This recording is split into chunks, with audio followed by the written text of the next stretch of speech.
dalam nanti sugesti, di dalam pemahaman hipnosis tadi, sesungguhnya itu kemudian nanti dikembalikan pada diri sendiri. Coba lihat, temenmu itu tengkorak semua. Ya kamu sendiri nih loh. Apa dikira kamu ya kapien lah? Dirimu sendiri nih ya tengkorak. Cuman kumpulan tulang belulang saja. Tidak ada apanya yang dihebatkan, tidak ada apanya yang disombongkan. Kalau orang memahami seperti itu, hilang ketamaan, hilang kebencian, hilang kegelapan batin. Ngapain saya musuhan sama dia? Sama-sama tengkoraknya. Saya tidak lebih baik daripada dia. Ngapain saya benci sama dia? Oh juga sama-sama jeleknya tengkorak juga. Iri hati juga hilang. Sombong juga hilang. Ngapain saya lihat orang lain tengkorak? Saya juga tengkorak. Kalau sudah bisa seperti itu, tercapai pemahaman tentang kesunyataan ini benar. Kalau sudah tercapai pemahaman kesunyataan ini, karma ini malah terputus. Apa yang kita bahas karma itu sesungguhnya hanya kalau ada kondisi, dia muncul. Ada kondisi, dia muncul. Karena kita tanam, dia tumbuh. Kita tanam, dia tumbuh. Tetapi kalau kita tanam di tempat yang tidak cocok, kalau ibaratnya kita menanam padi, tapi di atas meja, maka padi yang berpotensi tumbuh ini, akhirnya dia tidak akan tumbuh. Nah, kalau kita bisa pemahaman pemikiran, seperti tadi hipnosis dengan hipnoterapi, dan kita gunakan untuk pemahaman hakikat yang sesungguhnya, dan ini juga karma melalui pikiran, ada usaha untuk berbuat, akhirnya kita motong karma itu. Kalau kita sudah mengerti, lah sama jeleknya, sama-sama tengkoraknya, itu kalau yang tentang tengkorak. Juga bisa melihat mayat. Ini mirip dengan yang tadi Pak Adi sampaikan. Kalau tadi kan saudari Eva kan merasa tidak sakit, ya, dicubit tidak sakit, malah yang nyubit lengket lagi. Wah, untung Pak Adi nggak lengket tadi ya. Kalau lengket gimana? Siapa yang bisa nyuruh? Lepas, wah kan susah. Nah, saudara, objek mayat itu kadang kita bisa lihat mayat sungguhan. Kalau di beberapa negara Buddhis, kita pergi ke rumah sakit, kita lihat mayat. Tapi tidak usahlah jauh-jauh. Lihat dirinya ini loh. Kemudian kita sugesti. Tangan. Mayat. Ini mayat. Tidak bisa digerakkan. Kaku. Berbau. Biru. Berbelatung. Busuknya membuka. Busuk mayat itu seperti mangga yang sudah umur seminggu sampai 10 hari itu. Hitam, biru hitam. Kemudian keluar belatungnya 1, keluar lagi 2, 3. Peternakan belatung di situ. Ini mayat. Baunya luar biasa. Akhirnya kita akan menyadari bahwa tubuh ini sebetulnya juga calon mayat. Akhirnya kita juga mengerti mayat itu cuma begitu. Anda yang makan mewah-mewah, hisit 120.000 semangkok, ya kan? Rensit lambe manusia, tidak tahu berapa lagi. Ternyata itu makanan lezat bagi belatung. Makanan yang enak-enak itu ternyata nanti endingnya untuk pesta bagi belatung. Tapi Anda yang tiap hari cuman lauk ikan asin plus sambal terasi, itu ya tetap makanannya belatung. Anda yang tadi mandi pakai sabun bermerek, dengan Anda yang mandi dengan sabun colek, yang Anda anggap juga itu wangi, itu nanti sama-sama jadi makanannya belatung. Kalau nanti Anda sudah pernah lihat mayat belum? Mayat sudah ya? Mayat seger ya? Sudah pernah lihat mayat umur 24 jam? Sudah. Mayat umur 24 jam, ini ada yang kedokteran loh. Oh, ini ibu dokter ini. Mayat umur 28 jam pertama, itu ada yang disebut dengan lebam mayat. Dia nanti bagian yang diletakkan, itu mulai biru. Jadi, lebam mayat tidak dimulai dari yang tidak diletakkan. Misalnya dia diletakkan telentang, dadanya tidak lebam mayat, tapi bagian belakang sini. Itu persis seperti kalau Anda punya pisang Ambon, pisang emas, pisang raja, Anda letakkan di tempat buah, kemudian kan ada yang keluar toh dari pinggir pisang itu kan busuk duluan loh. Ya, Anda meletakkan apel, letak kayak gitu aja. Nanti yang terkena di paling bawah, itu yang busuk duluan. Nah, itu lebam mayat juga muncul 8 jam. Kemudian nanti, 24 jam mulai semua kelihatan sudah biru. Ya, nah beberapa orang yang nanti terkena penyakit, darah mulai keluar dari mulut, dari hidung, dari kuping. Mulai keluar. Itu kalau dibiarkan, kira-kira 3 hari, itu baru mulai semua. Yang tadi lebam mayat cuman biru biasa itu, atau agak kehitam-hitaman, itu hitam sekali, seperti yang tadi saya ceritakan, seperti mangga yang sudah busuk. Anda harus tetap mendengarkan saya terangkan ini, karena ini Anda akan alami semua. Jangan takut. Ya kan harusnya sugesti juga loh Anda. Kalau tidak, aku lebih baik dengarkan iPod aja. Jangan, ini harus saya sugesti juga. Kemudian, nanti kalau dibiarkan 3 hari itu sudah mulai biru tua, hitam gitu, 7 hari. Pipi ini loh, peluk. Keluar belatungnya. Jadi pipi Anda yang dilus-lus tiap hari, dibedai, di apalagi dikasih lotion inilah atau dikasih berbagai macam perlengkapan, itu bagi belatung makanan lezat sekali. Tapi kalau pipi Anda cemur, Anda tidak pernah rawat, waduh, belatung makan pipi Anda butuh perjuangan keras. Dia pikir iki wong kok atau dirawat ini pipinya. Tapi kalau biasa Anda lus-lus, wah dibedai foundation dia apa, waduh belatungnya senang sekali. Aduh ini lezat banget. Pluk, keluar. Kemudian dari hidung ini juga keluar belatungnya. Terus nanti bibir juga. Karena ini yang gembuk-gembuk ini yang saya sebut tadi rensit tadi. Itu belatung yang suka. Anda hidup, hisit, mati, rensit. Ini dimakan enak tenan. Menurut si belatung. Kalau nanti Anda ingat kelahiran lampau pernah jadi belatung, itulah makan. Nah, saudara-saudara, terus begitu. Nanti sampai dia lepas semua. Nanti bibirnya ini sudah habis, dia tinggal giginya. Pipinya habis, tinggal kelihatan giginya. Nanti lama-lama yang habis itu di daerah antara perbatasan rambut dengan kulit muka ini. Nanti rambutnya dia bisa copot ke belakang. Dan seterusnya, itu pokoknya seru banget lah. Cuman, apa yang mau saya tekankan di sini, pada saat kita mengamati diri kita seperti itu, bahwa saya ini seperti mayat, kita lalu melihat yang lain itu juga mayat. Lalu kita juga menyadari, untuk apa saya iri hati dengan orang yang sesama mayat, walaupun sekarang belum. Ketika melihat orang yang sombong, ayah, kamu ngapain sombong-sombong?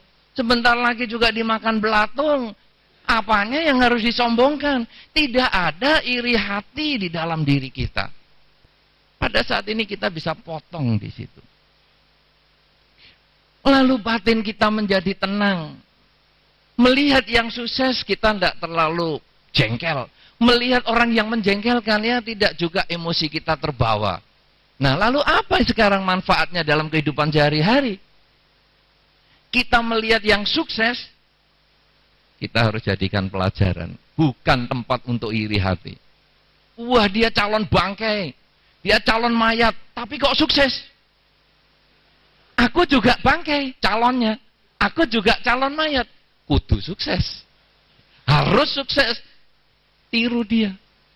Tapi kalau Anda sudah iri hati, yang muncul kebencian, yang muncul kejengkelan, akhirnya kita tidak bisa berpikir wajar. Melihat orang yang lebih sukses, oh tak santet namu. Menganggap kita lebih hebat, menganggap dia tidak layak mendapat keberhasilan. Sebaliknya, ketika kita melihat mereka yang menderita, kita tidak jadi sombong. Loh aku hebat walaupun calon mayat aku lebih sukses daripada dia yang calon mayat ecek-ecek ini. Tidak, kita juga melihat, loh dia kok bisa jelek ya? Wah, aku juga harus belajar. Belajar untuk menghindari kejelekan, bukan belajar untuk mengikuti kejelekan. Jadi, kalau kita mengamati hidup ini seperti tulang, tubuh kita ini seperti kerangka, kemudian kita juga menyadari bahwa kita ini sebetulnya seperti calon mayat. Sesungguhnya ini kalau kita lanjutkan, step-stepnya bisa hilang ketamaan, hilang kebencian, hilang kegelapan batin, mencapai kesucian. Tapi untuk Anda yang berumah tangga yang belum kepingin suci, melihat tulang atau kerangka, melihat mayat, itu bisa diinputkan di dalam pikiran kita untuk menambah semangat hidup. Jadi agama Buddha itu bukan agama yang ya loyo, ya sudahlah miskin nggak apa-apa, kaya adalah bencana, miskin adalah pahala. Wulo, miskin pahala kaya bencana, bagaimana wihara bisa dibangun? Bagaimana biku bisa makan? Wah, ini harus saya tekankan supaya orang tetap ngasih makan biku. Lah saya anggotanya ya di situ. Lah kalau semua wah miskin adalah pahala, kemudian kaya adalah bencana, wah dalam 30 tahun lagi biku pasti habis. Karena tidak ada yang mau kasih lagi, semua sudah mendapatkan bencana karena menganggap kekayaan adalah bencana. Tapi sesungguhnya melihat hidup itu adalah kerangka, melihat tubuh kita ini adalah calon mayat, berarti kita lalu sadar bahwa hidup itu hanya sangat singkat. Sekarang saya masih kuat, masih ada bentuknya. Sekarang saya masih bagus, belum ada busuknya. Tetapi ketika kita amati, dan apalagi kalau tadi dengan hipnosis, bahwa kita bisa mulai dan kita juga bisa menghentikan sendiri, sesungguhnya ini akan mudah. Nanti Anda mulai di rumah, tangan diletakkan aja di atas meja supaya tangannya ini tidak capek kan, letakkan meja, kemudian diamati sampai busuk dan seterusnya. Itu nanti dipakai untuk membangkitkan semangat. Bahwa kalau kita melihat orang lain sukses, si calon mayat yang lain sukses, menjadi pelajaran. Dan ini adalah karma juga. Bagaimana karma itu sesungguhnya adalah niat untuk melakukan suatu perbuatan. Karena setiap perbuatan di dalam karma itu yang ada niat. Kalau perbuatan yang tidak pakai niat disebut kecelakaan, tidak disengaja, bukan karma. Ya. Nah, oleh karena itu saudara, hipnosis, hipnoterapi, apa hubungannya dengan karma? Kalau saya melihat semua adalah pengolahan pikiran. Dan pengolahan pikiran ini netral. Karma yang saya maksudkan di sini sempit, yaitu karma dalam arti niat untuk melakukan sesuatu khususnya dengan pikiran. Ini dalam arti yang sempit, sesungguhnya itu untuk memperbaiki diri kita. Dan karma berarti adalah satu perbuatan yang harus kita lakukan. Kalau Anda ingin sukses, Anda harus memprogram pikiran Anda. Dan itu juga karma Anda. Aku pengen sukses, aku harus sukses, aku harus sukses. Tapi harus bekerja ya. Jangan cuman aku harus sukses, tapi sambil duduk-duduk, berbaring, sambil main PS3, tidak ada gunanya. Ya, tapi Anda harus sukses juga dibarengi dengan perjuangan, baru bisa. Sama dengan orang yang meditasi tadi. Aduh, kesemutan, tahan, pasti hilang, Beberapa hari dia berjuang. Kalau di dalam teknik tadi dikatakan ada latihan yang intensif untuk hal ini. Latihan, akhirnya hilang sungguhan. Dan beberapa orang dengan kekuatan meditasi ini yang sekarang kita bisa mengerti bahwa itu sebetulnya juga sedikit seperti auto-hipnoterapi. Beberapa orang mengatakan, Bante, pernah satu ketika saya sakit perut. Saya lupa bawa obat, karena saya tidak mengira bahwa saya sakit perut di masa meditasi seperti ini. Saya hanya amati aja. Sadari, sakit banget, tambah sakit, nemen sakit, melungker, tapi hilang. Apa itu? Puncak sakit, tidak sakit.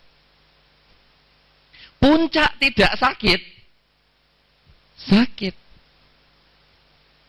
Apa itu maksudnya? Di dunia ini kan cuma dua hal loh. Hanya saling berujung-ujungan aja, ini yang disebut dualisme kan. Sakit, puncak sakit, ujungnya mesti sehat. Sehat, ujungnya sakit. Makanya di dalam konsep Buddhis, ini kalau kita menyinggung sedikit sesuatu hal yang lain, ada dan tidak ada itu bagaimana? Ini sulit.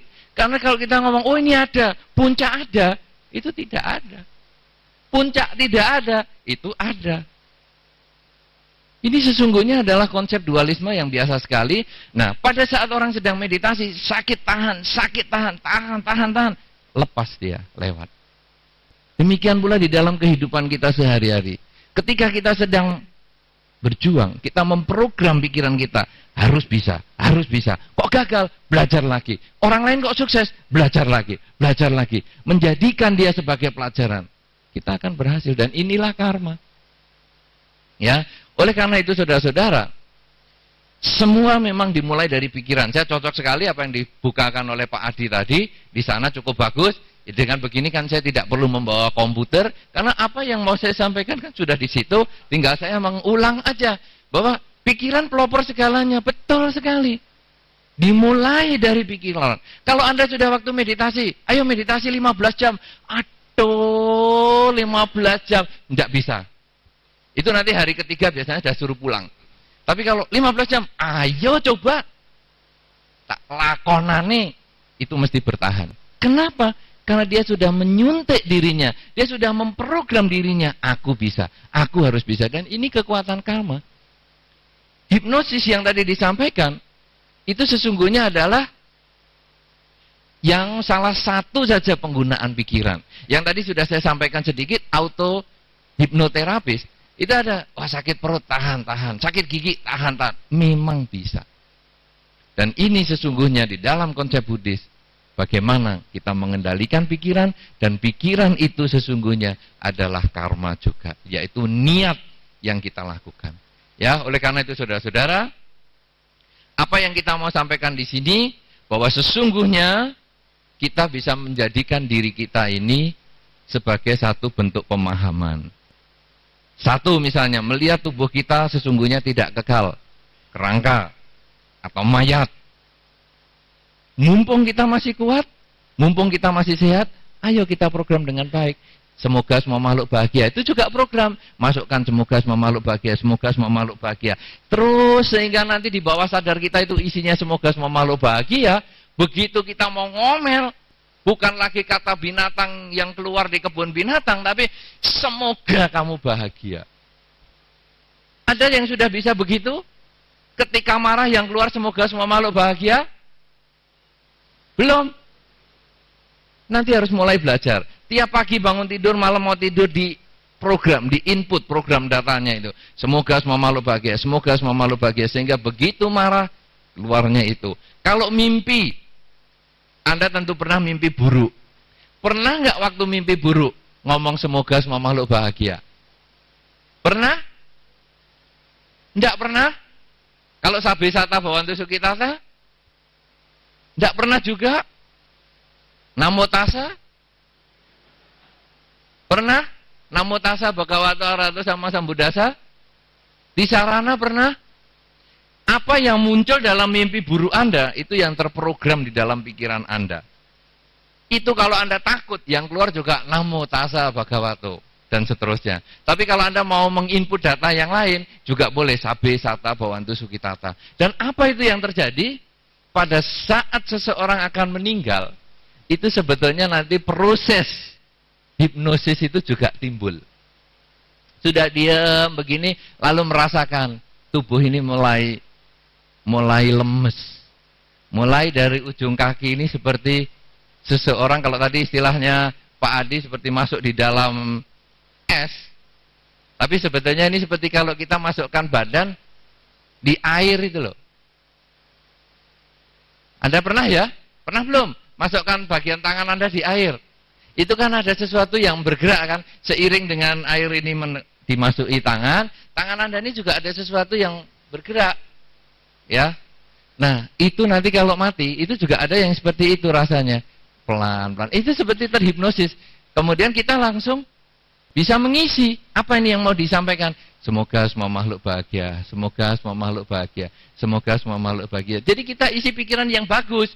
Semoga semua makhluk bahagia, bahagia, bahagia, bahagia. Set, lahir di alam bahagia.